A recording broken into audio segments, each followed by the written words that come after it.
Lake Winnipeg, one of the meccas of big walleyes. Day 2, Icebound Adventures, baby. Oh, get the big camera. Get the big camera. This is way bigger than I thought. Look at that fish! That is what we came for right there!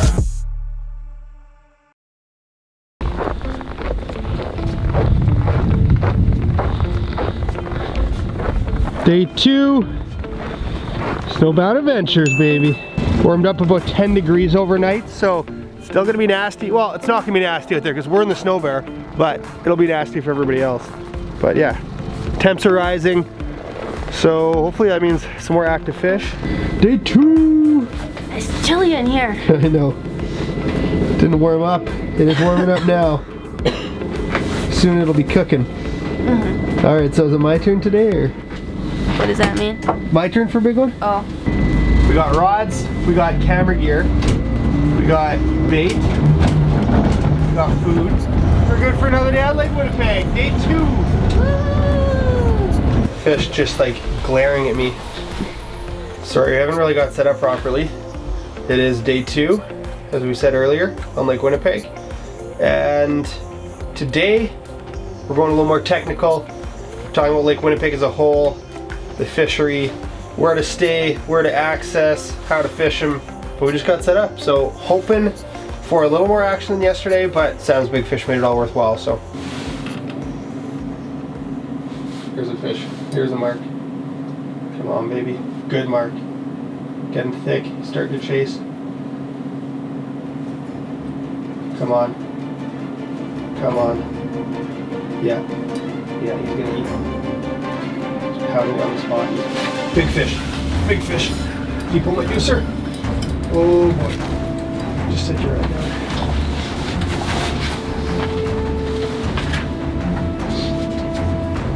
Thank you.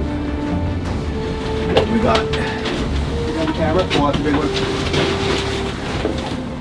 Oh! Oh! Ho, ho, ho, ho, ho. Look at that! First fish of the day! Liam at headquarters was right. That's my first fish ever caught on a kamuki. Look at that. First greenback of the morning. Look at that! You guys, that is what it's all about right there. My first greenie of the morning. My first big one in quite a while. We're gonna throw it on the bump board real quick. I think that's gonna be a master. Big greenie. Going on the bump board. That is a 1/4 inch bigger than yours, Sam. 29, right there. That's what we came for. Going back nice and quick. You gotta release these big fish. Got a big tail. She's gone. There we go. Sam and I both got masters. Incredible, first fish. And that's the thing.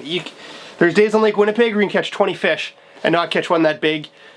I've been hearing this season that it's less fish, but you know, you might catch a couple fish a day, but good chance of a big one. That was amazing, amazing, amazing. 29 incher. I'd never tried this bait before. I'm open-minded. Liam at headquarters swore by it, and that's what got it done. That's a good start. Is that okay? You're rolling? So in the last video, we were just overwhelmed with the whole experience of the Snobear and how cool it is. Yes, it is amazing, and we're lucky to have a second day in it, but today the focus is what makes Lake Winnipeg tick, how to fish it, how to break it apart. I'm not a Lake Winnipeg expert. A lot of this is knowledge passed on from other people in the area, other guides, fishermen that frequent it much more than I do. This is my first time on Lake Winnipeg this year, actually, but I have spent a little bit of time on it over the years, and I think the first thing that we should touch on is just the importance of the morning bite. I fished, oh, there's a fish. I'm gonna try to keep talking and catch this fish at the same time. The importance of the morning bite, I fished a lot of different lakes, and sometimes it's an evening bite, sometimes it's an afternoon bite.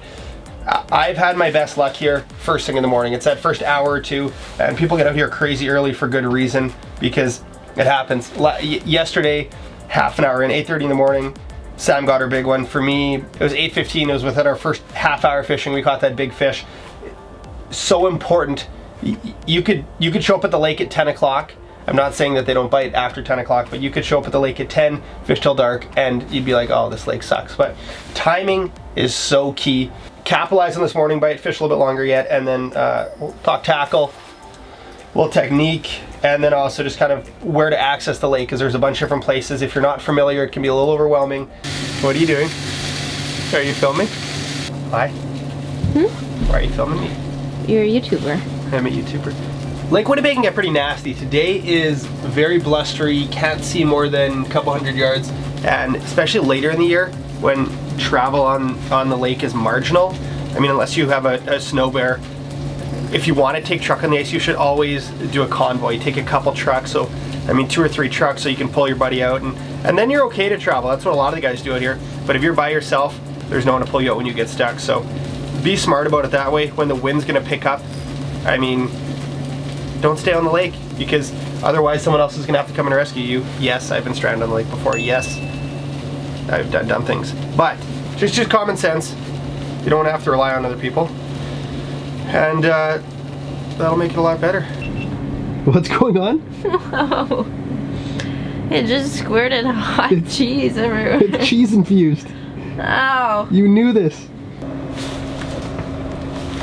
Fish all over me. Yep. Not big.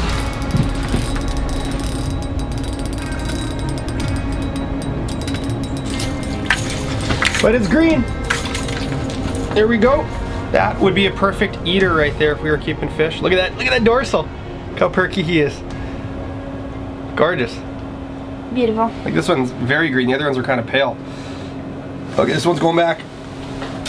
So we will take this moment to get into the tackle portion of our video. Rattle baits are just such a key part of the Lake Winnipeg program. These fish are roaming this big flat. Lake Winnipeg is not known for its structure. It's kind of just a big bowl. Yes, there's structure. There's some great mapping out there.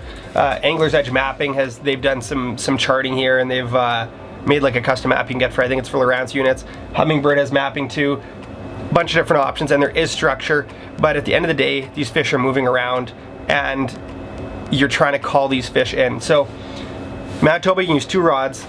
One rod, almost always going to be a jig and a minnow. Right now we got a jig and a live minnow underneath me here, and then you're working that active bait trying to call the fish in. So right now, obviously, all of our holes are close together, but if I was outside, I'd have my 2 holes beside each other, I'd have a jig beside me, and then my active bait. So this is the active bait that's been pretty good. This is what Sam caught our big one on, and I just caught that little greenback on. A couple other options. I'd never use these until this trip. This is a kamuki. I thought they were gimmicky. My first fish ever is a 29-inch walleye, so what do I know? New one from Frostbite. This is a dinner bell. It's got a little piece of metal, and it just dings when it spins through. It's unique. It's good. Caught fish with that yesterday too. Can't go wrong with a big spoon. There's a bunch of different brands. Some local guys that are making some ones with super cool custom paint jobs. Something with some big flash. And then, yeah, I just got some, I just brought a bag of tackle. You don't need that many options. Some more rattle baits. TN60 by Jackal. Classic. Big fish bait. And then this is a new one, Hyperglide by Acme. Another great option. I'm not sponsored by any of these companies. This is just what's in my bag. And it's all about that active bait and the stationary bait. You want to keep that one bait ripping. So many times the fish will come in for the bait that's ripping and then just eat the minnow. Other times he'll come in and chow the rattle bait. But the biggest thing is just keep it moving. When that fish comes into a rattle bait, do not stop it. It is not expecting the bait to stop and give up. It's expecting the bait to get away. So make that fish chase, pound it on the spot, get those rattles going, and that's what worked that time. So that should give you a little start. As far as rods go, this is one of my favorite rattle bait rods. This is, I don't even think they make these anymore. Most of the rods that I'm using, they don't make anymore. This is a 38 heavy Frable rod, the Gussie series. Awesome rod, good for bigger rattle baits. This one, whoa, Sam and I just picked up on the way out. It's St. Croix, what is this? Mojo Ice 36 medium. I like longer rods. One of my favorite greenback rods is a older discontinued 42-inch St. Croix Premier medium.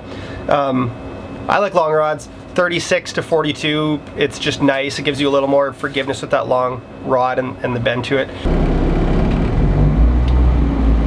All right, we're gonna raise her up. We're moving to spot number 2. One of the most common things you're gonna hear from all the guides, anyone you talk to in the area, you gotta stay moving, gotta stay mobile. Sometimes small moves, sometimes big moves. We're going for a big move now. But like I said, these fish are roamers, and we're gonna see if we can get on the pod.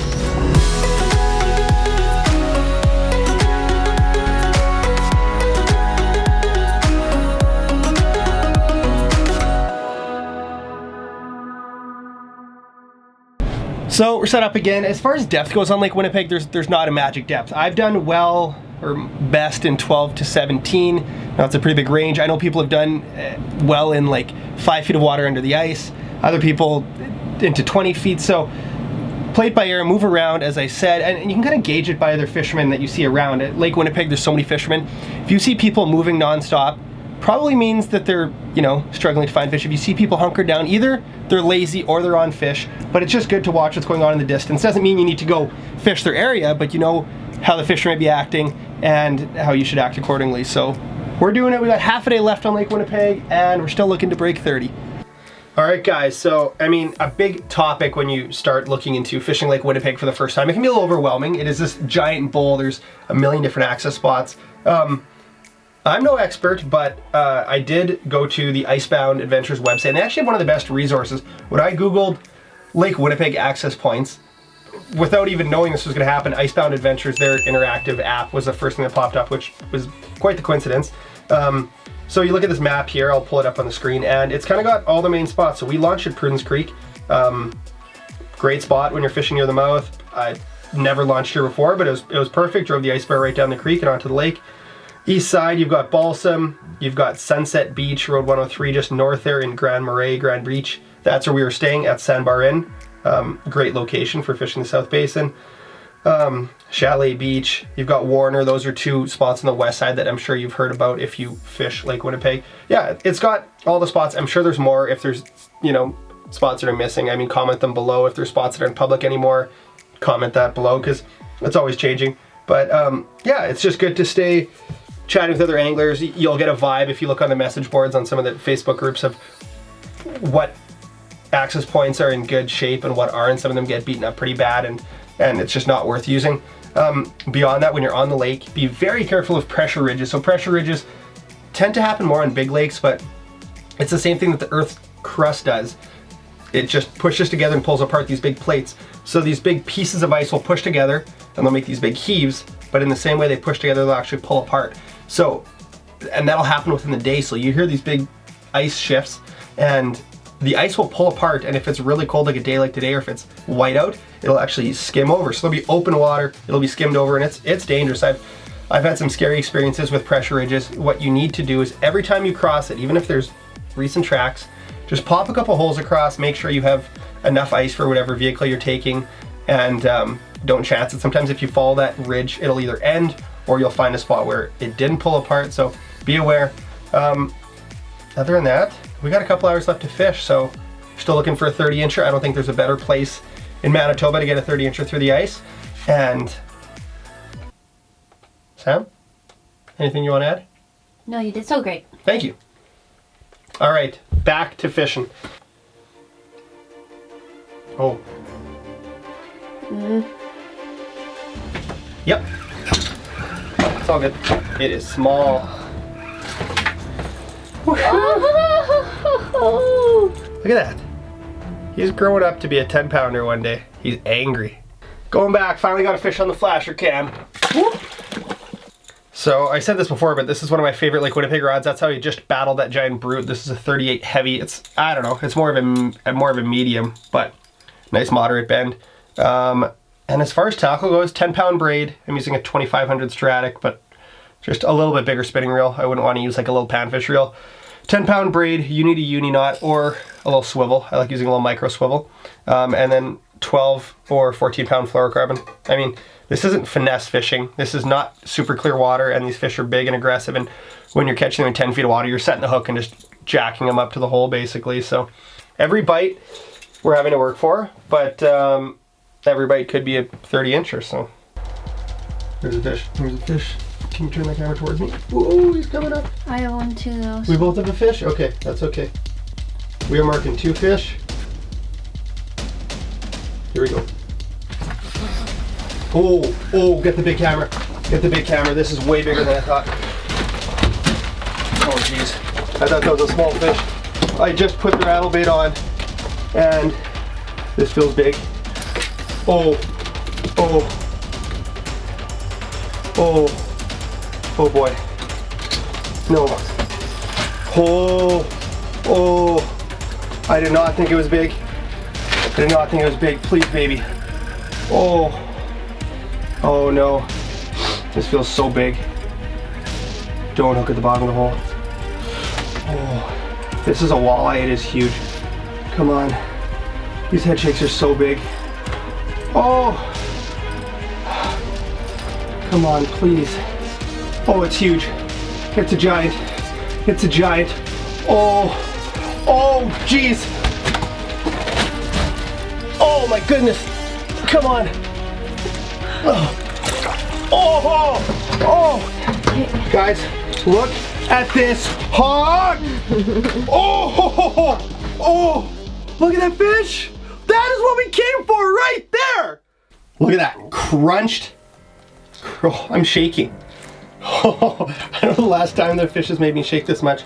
Oh, guys, that is a monster. Look at that. Perfect. Perfect perky dorsal. That is a Manitoba Greenback right there. Let's throw it on the tape. Head touching. That is a 30-incher right there. Just over 30, 30 and a half, 30 and a quarter. That fish has to be pretty close to 12 pounds. Big lips on that fish. Look at that fish. Yeah. It's going right back. Man. Yeah. Oh man. Wow, that mark, I thought it was something small. Oh my goodness. Guys, I'm a disaster. We're ending it right there. Incredible trip to Lake Winnipeg. Huge shout out to Icebound Adventures for letting us fish out of the Snobear for a couple days. I'm greenback fishing tomorrow on the red. I'm giving Sam a break to recover from her sickness. This has been phenomenal. 3 trophies in 2 days of fishing. And man, not a lot of fish. We caught 3 walleyes today, 2 were trophies, but this is the place to catch monsters. South Basin, Lake Winnipeg. I'm gonna untangle myself. And thanks for watching. Catch you next time.